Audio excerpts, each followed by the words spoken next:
Shalom, shalom, Akim.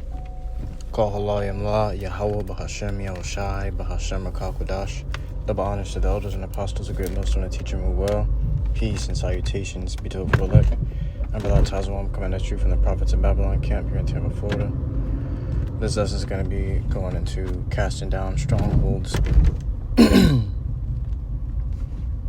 Alright, so we'll kick it off. So I could give me 1 second. This is in transit, so bear with me. It may take time. Grab these scriptures.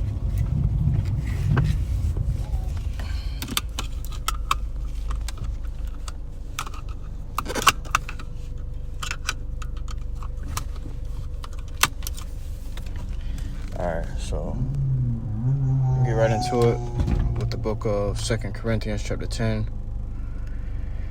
and verse 5. Although we'll start at verse we'll start at verse 4. 2 Corinthians chapter 10 and verse 4. Let's see, let's grab an NIV.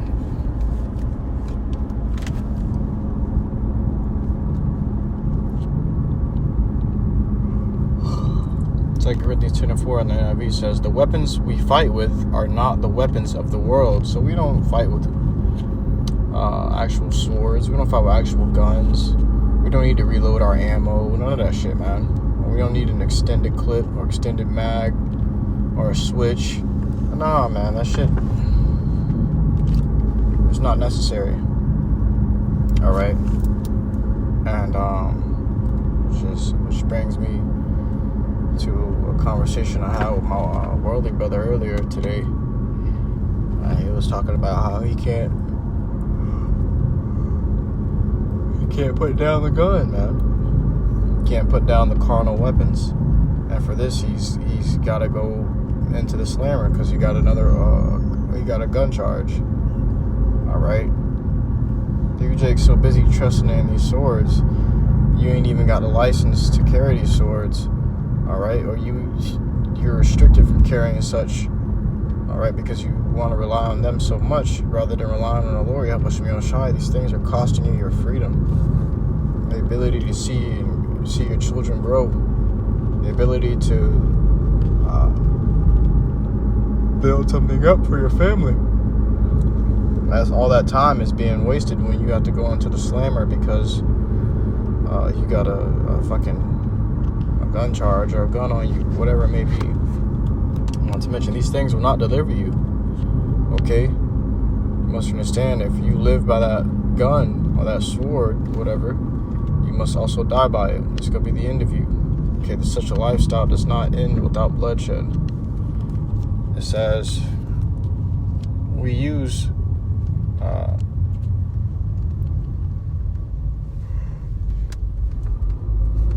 let me finish the NIV before I grab NLT. It says, the weapons we fight with are not the weapons of the world. On the contrary, they have divine power to demolish strongholds.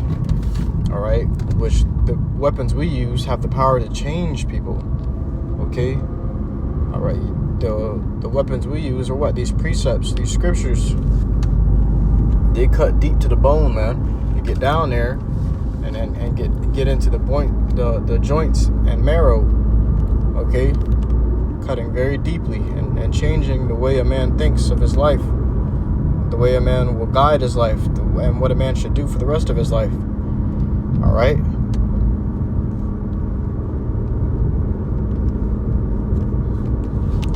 One stronghold you can name is Christianity. That's a stronghold. Okay?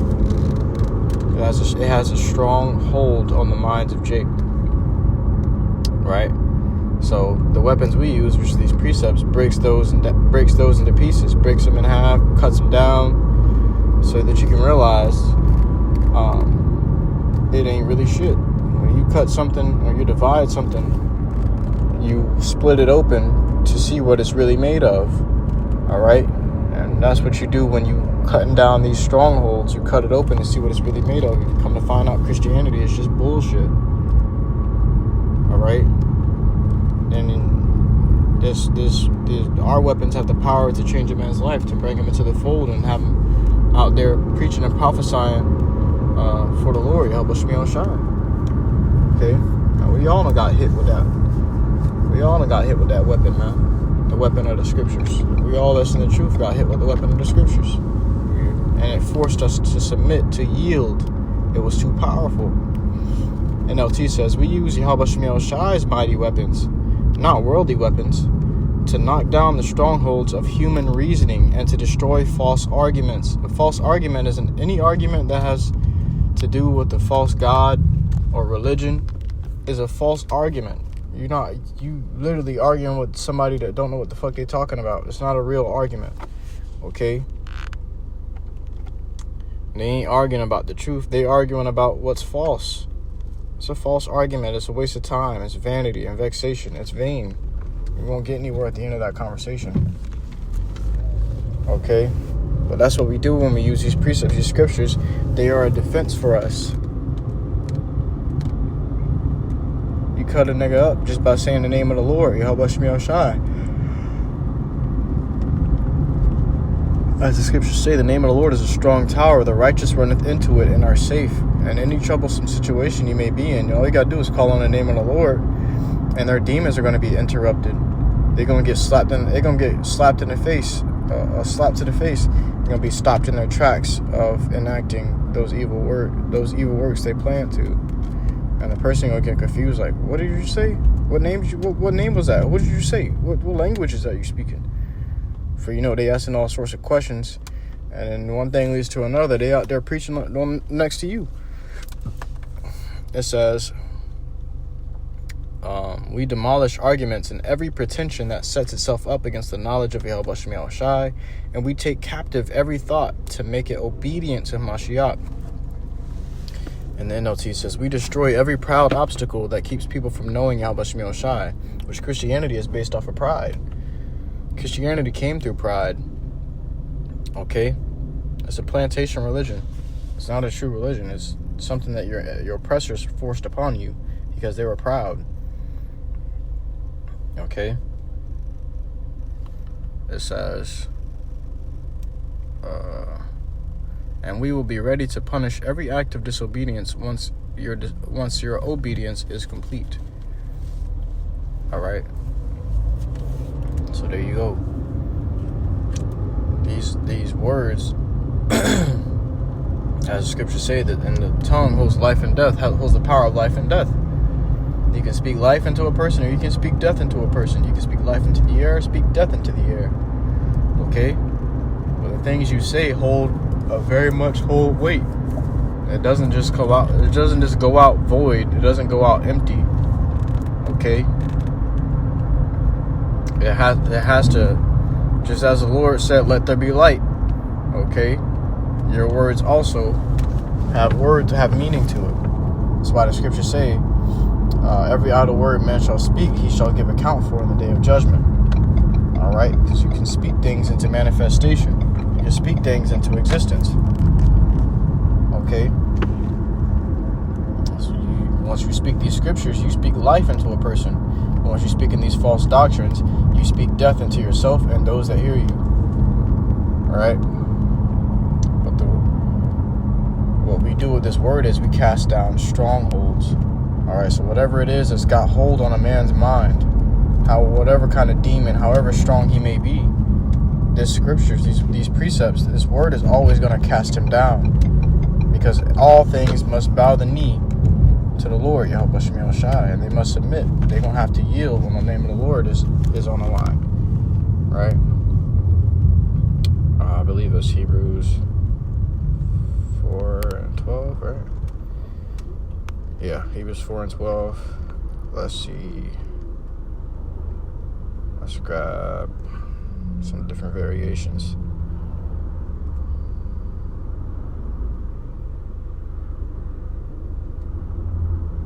And the NIV says, for the word of YAHAWASHI is alive and active, sharper than any double-edged sword. It penetrates even to dividing soul and spirit, joints and marrow. It judges the thoughts and attitudes of the heart.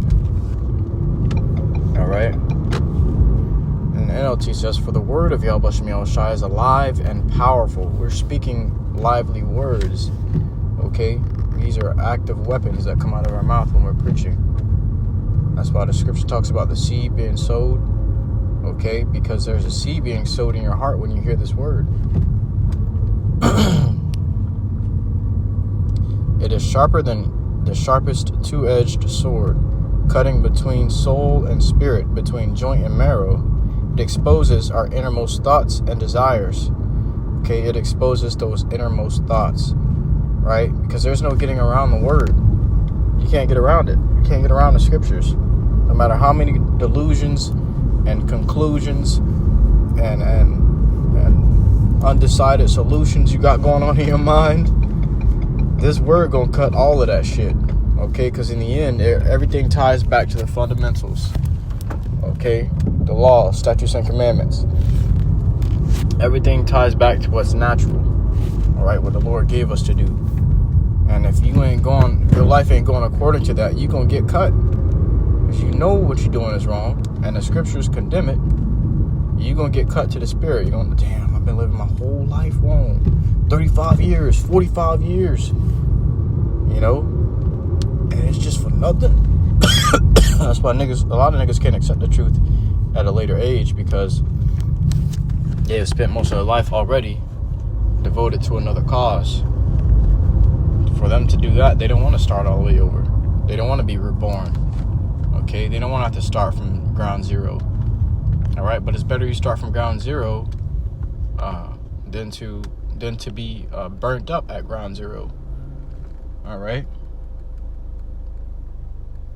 You don't want to be burnt in them thermonuclear missiles, man. It's better to be taught all over again, to be re-instructed all over again, than for you to get burnt up to a crisp, being stuck in your ways, you know?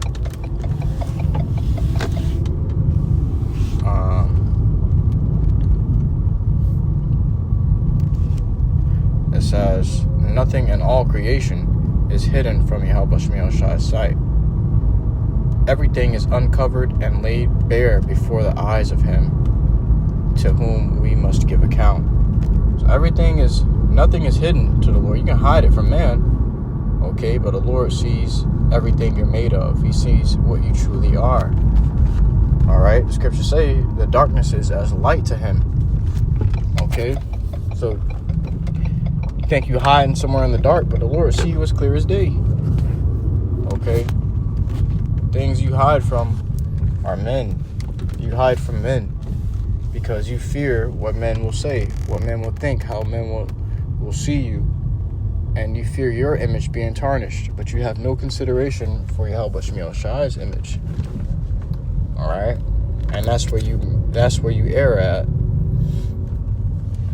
Okay, so it says nothing at all, nothing in all creation is hidden from Yahweh Shai's sight. Everything is uncovered and laid bare. Let me grab the NLT. Nothing in all creation is hidden from Yahweh Shai. Everything is naked and exposed before his eyes. And he is the one to whom we are accountable. Okay, so the Lord sees everything, and we got to give account to him. You think we gonna sit there and try to hide something from the Lord? Hell nah. Of course not. Lord, I saw this man do this, and that. It's no different from when your parents looking for who the trouble kid is, and you don't want to ass whooping, so you gonna give up the trouble kid. You know? But in this case, the parents already know who the trouble kid is. They just want to see if you being honest. All right? So the Lord knows everything that's going on, and he sees the intents of your heart. You can tell us all day long, yeah, I'm going to get right with the Lord. I do serve the Lord. I do trust the Lord. I do believe in him. Okay? But the Lord knows you truly don't, or if you truly do. The Lord knows. He knows his sheep, and he calleth them by name. Okay? So that's when these scriptures come out. People start getting offended. They're ready to throw hands. They're ready to fight. They start getting argumentative. Because it cuts up their whole entire life. is bringing down the stronghold that has kept them stuck in their ways for their entire life, whether it be 50 years, 60 years, 20 years. It don't matter. Okay?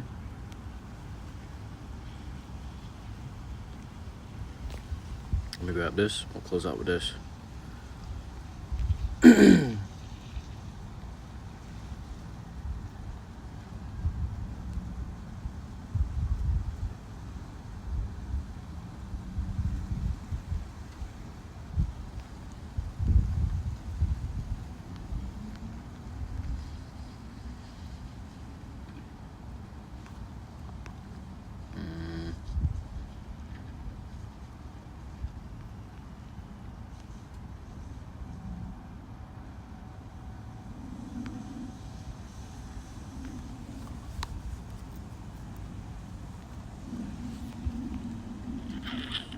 So like, bear with me trying to find it.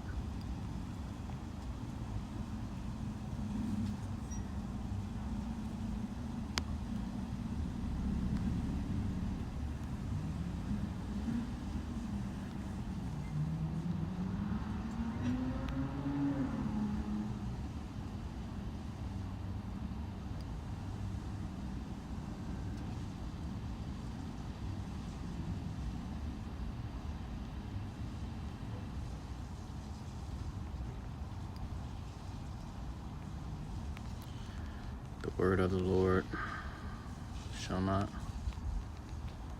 return.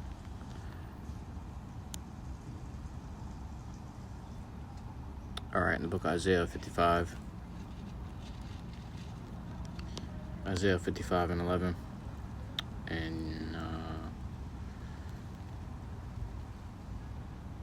in the NLT, Isaiah 55 and 11 says, "It is the same with my word. I send it out, and it always produces fruit. It will accomplish all I want it to, and it will prosper everywhere I send it." And this is the scriptures. The word is in the scriptures. Okay? The scriptures is the Lord's word. He sent it out, and it will accomplish all that he sent it to. Right?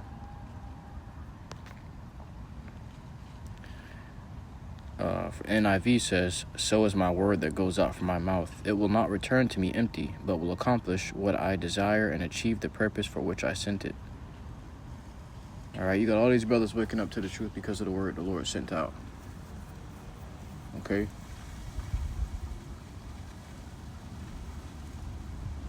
So,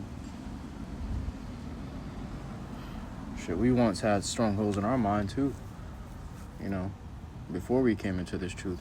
Well, I can say that for myself. Maybe not everybody, but shit, I know that was a stronghold in my mind that kept me in the ways of a nigga. Kept me in the ways of the maze, of the hamster wheel. The same cycle, the same cursed cycle that jit goes down. But the Lord got us out of that. The Lord took us from that when he revealed his word unto us. Okay? And it was accomplished. It accomplished what it was sent to do. And here we are. And now we must hold on tight to it until the very end. All right? And share it. That's the ultimate charity right there, is sharing this word. Okay? With that, I truly hope this was edifying to you, YAHAWAH, for listening to truth and sincerity. Until next time, inshallah, I give all glory, honor, praises unto YAHAWAH, BAHASHAM, YAHAWASHI, BAHASHAM, and Shalom.